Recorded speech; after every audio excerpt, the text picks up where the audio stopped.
একদম চুপ। তোমরা কেউ এটা নিয়ে মজা নিবা না যে সকালবেলা কিভাবে ব্রাজিল বাজে ফুটবল খেলছে আর রাতের বেলা কিভাবে জার্মানি নিজেদের ওয়ার্ল্ড কাপের জার্নি স্টার্ট করছে 7-1 স্কোর লাইনে।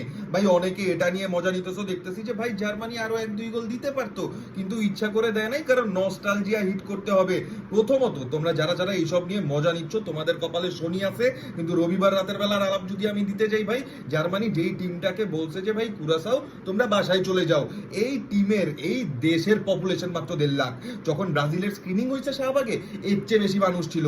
এই টিমের জন্য অলরেডি এটা হিস্ট্রি যে ভাই এত ছোট একটা দেশ হয়ে ওরা ওয়ার্ল্ড কাপ খেলতেছে, এর উপর দিয়ে নিজেদের ফার্স্ট ওয়ার্ল্ড কাপ গেমে ফার্স্ট ওয়ার্ল্ড কাপ গোল পেয়ে গেছে। হাত তালি ওদের জন্য দিতে হবে 100-তে 200। এর উপর দিয়ে তুমি যদি স্টেডিয়ামের আলাপ চিন্তা করতে যাও ভাই, পুরাটা স্টেডিয়াম জার্মান ফ্যান্স ভর্তি, কিন্তু যতটুকু কুরাসাও ফ্যান্স ছিল ভাই ওরাই স্টেডিয়াম কাঁপাইছে। কিন্তু যদি আমরা জার্মানির আলাপ দিতে যাই ভাই, Brazil, Argentina, Spain, Portugal, France অনেক করে ফেলছি আমরা। জার্মানির দিকে তাকাও, জার্মানিকে দেখো, ওরা স্টেটমেন্ট পারফরমেন্স দিয়ে এই ওয়ার্ল্ড কাপটা স্টার্ট করছে। কার সাথে কিভাবে খেলবে সেইটার ক্যালকুলেশন নাগলসম্যান অনেক আগে থেকে করতেছে। ভাই আমি একটা হিউজ নাগলসম্যান ফ্যান, যে কিনা জানে যে কিভাবে কাউন্টার প্রেসিং দিয়ে কিভাবে ডমিনেট করে অপোনেন্টকে চোখ করতে হয়। আর আজকে তারা পাইছে এত ছোট একটা শিশু পাইছে, চোখ করে মেরেই ফেলছে। ভাই তুমি কোন প্লেয়ারকে নিয়ে সমালোচনা করবা?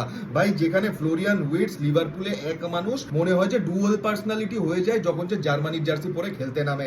ভাই তুমি জামাল মুসিয়ালাকে নিয়ে কথা বলো, জোশুয়া কিমিককে নিয়ে কথা বলো, আর মেচাকে নিয়েই কথা বলো, প্রত্যেকটা প্লেয়ার যেই ধরনের পারফরমেন্স দিছে ভাই আউটস্ট্যান্ডিং।